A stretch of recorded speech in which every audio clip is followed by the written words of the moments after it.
All right, made it back up here, do a little more work again. And I was thinking on the way up here, everyone's got videos of cutting trees down with a chainsaw. So I'm gonna try something different. I spent last night watching all the Bruce Lee videos on YouTube I could, and I think I'm ready. So here it is. First tree I'm gonna take down with my Bruce Lee power kick.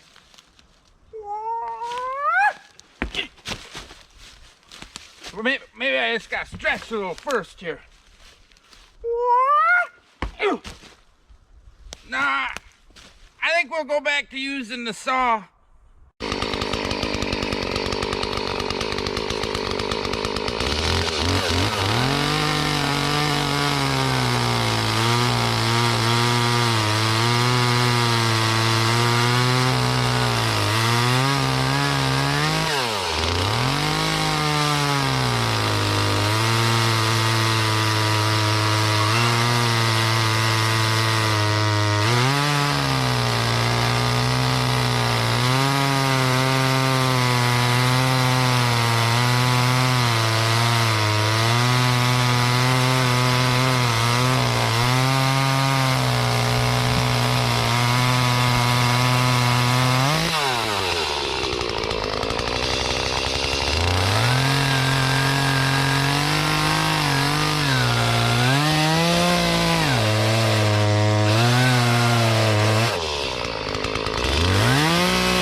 All right, I'm not really looking forward to cutting this tree down, but the wind has stopped and I have a good window to get her on the ground, and I know I'll feel a heck of a lot better when this one's on the ground.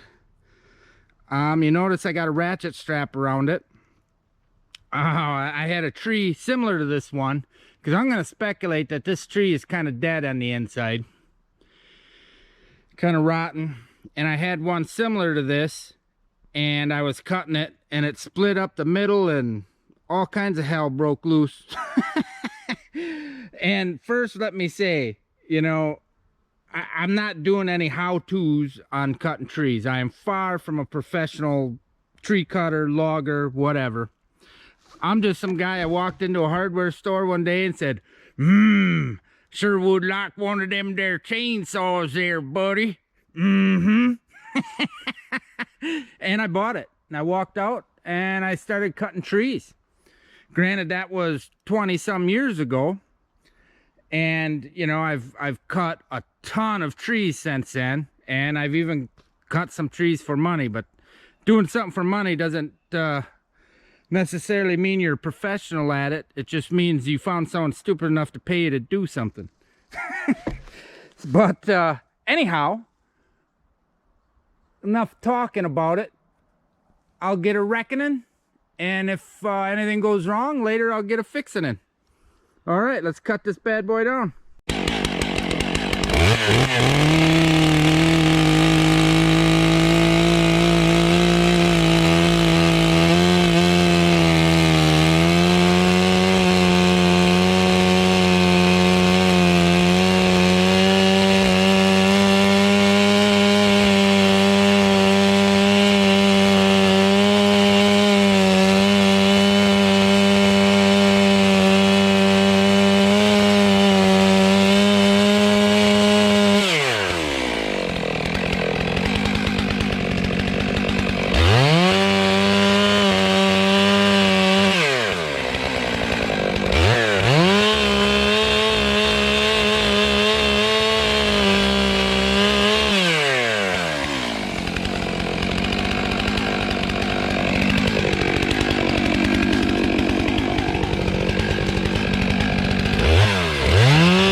I was wrong. Solid as can be in there.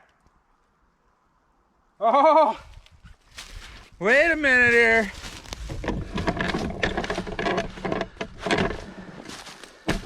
She split up there when she hit.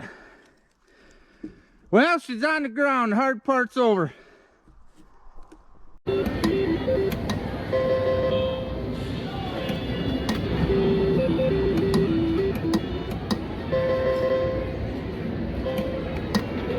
Alright, for today's trick, we're going to juggle 3 chainsaws and 1 axe.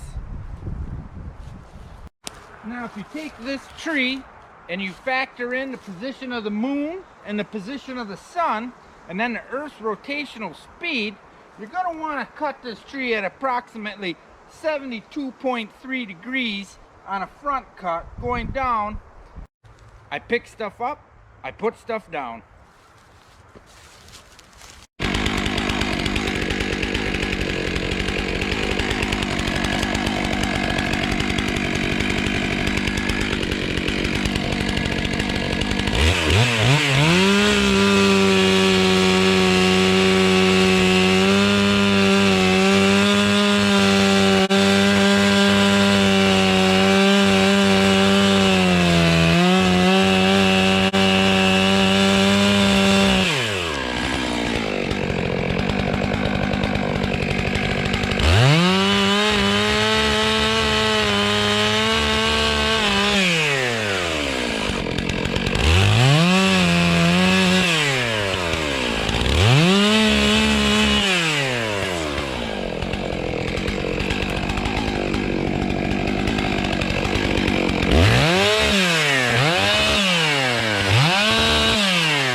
All right. All right. I worked myself into kind of a dilemma. I notched my tree and I was doing my back cut, and it sat back. I started pounding my wedge in, and my cheap little plastic wedge broke in half. So now I got this tree sitting on the back cut, and it wants to fall in a direction that I don't really want it to. So my thought is, I'm gonna leave this thing sit here like this. I'm gonna go over to that tree. I'm gonna try and drop that tree so it hits this tree and knocks it over in the direction I want it to go. All right, we're gonna see if we can pull this off.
Didn't work. What? I'm on a union break.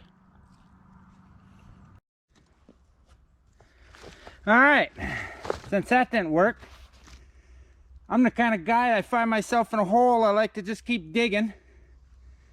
So I'm going to do something that's against my better judgment.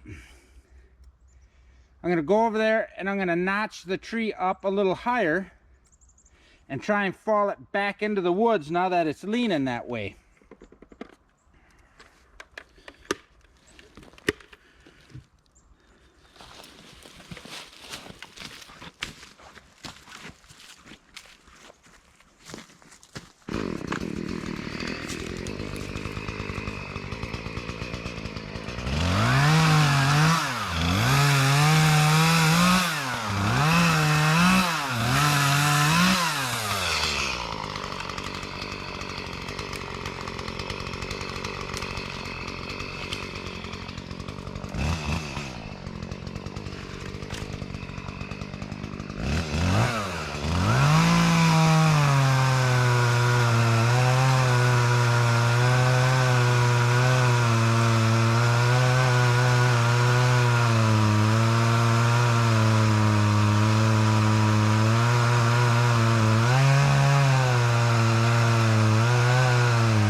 Dang! That was probably one of the dumber things I've ever done. Holy shnikes. Wow. I think I've pressed my luck enough for cutting down trees today. I think we'll limb these and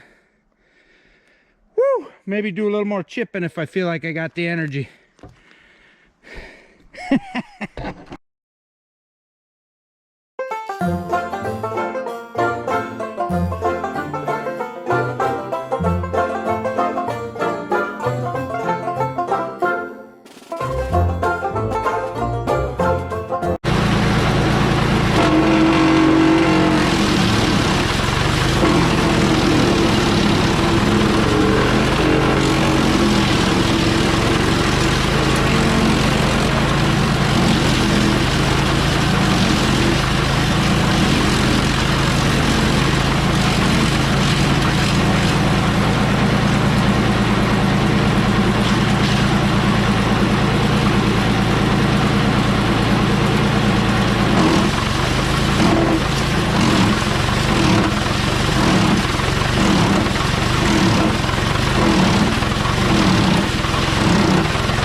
run out of time. Got to wrap her up, head her home.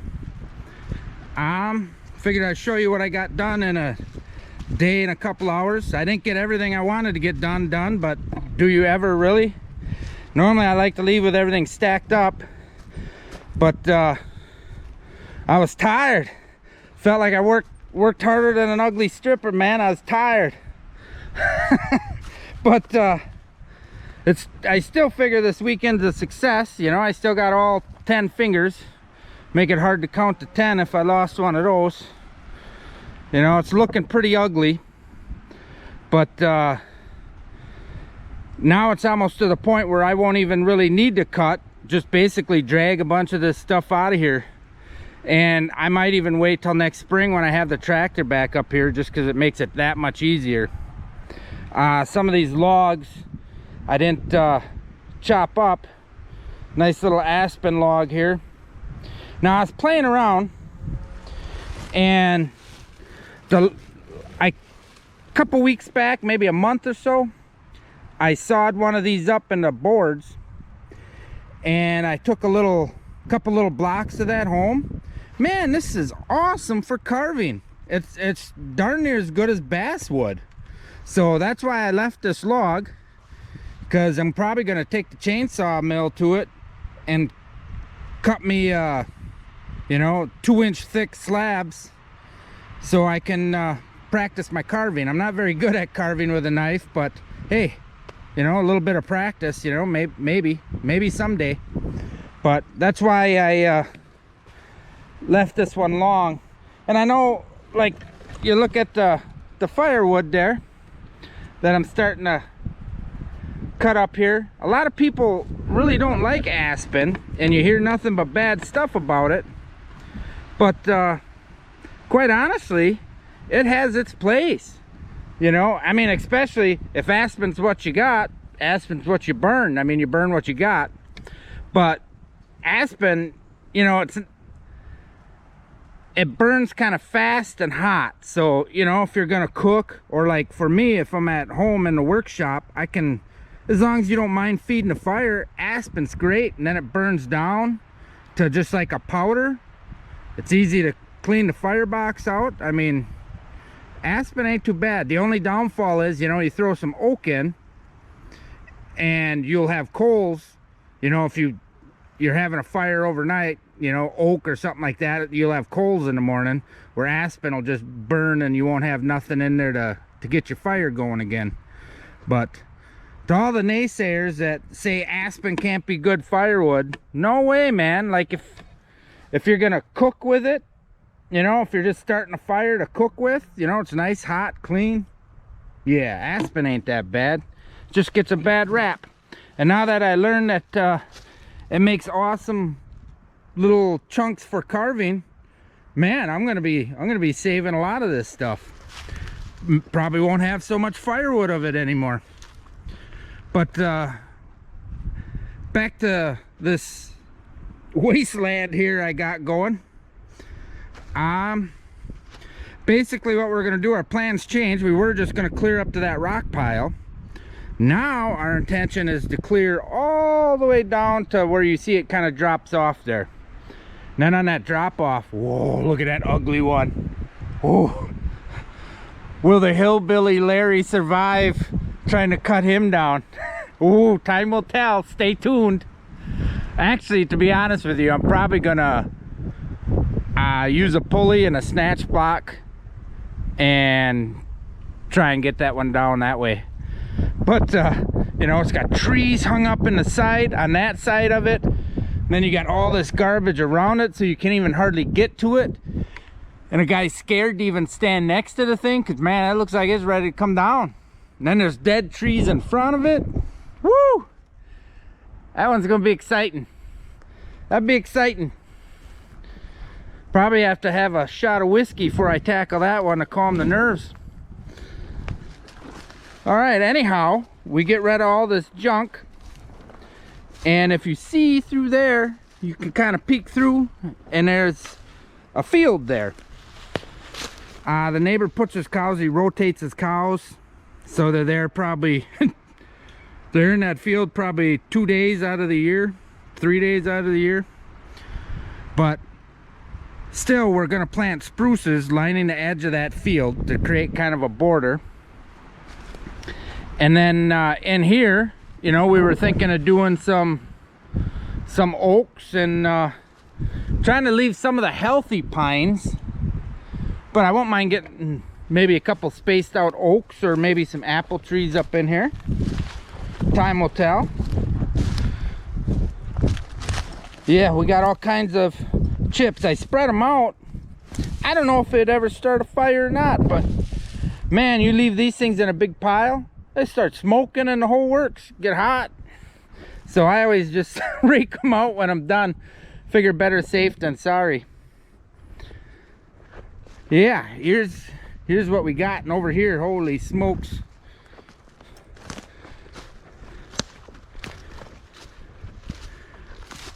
And these I will, like this one here, I will use the chainsaw mill on.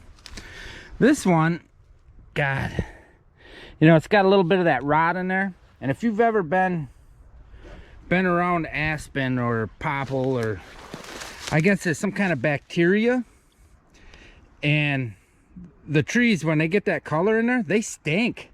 I mean, they stink enough, like if you had firewood, I wouldn't bring it in the house until it was dried, because whatever it is, I think I read somewhere that it was a bacteria, but whoo, aspen smells horrible, horrible. But once it's dry, at least in my experience, when it's dry, then it doesn't smell like that anymore. So you just gotta basically cut it, split it, and like my wife did, stack it up like that. And then I got a little cover I'll throw on there, and then it should be good, because aspen, man, it rots fast. You throw a chunk of aspen on the ground, you can almost watch it rot. All right, and then we'll hopefully come up the next weekend and burn that.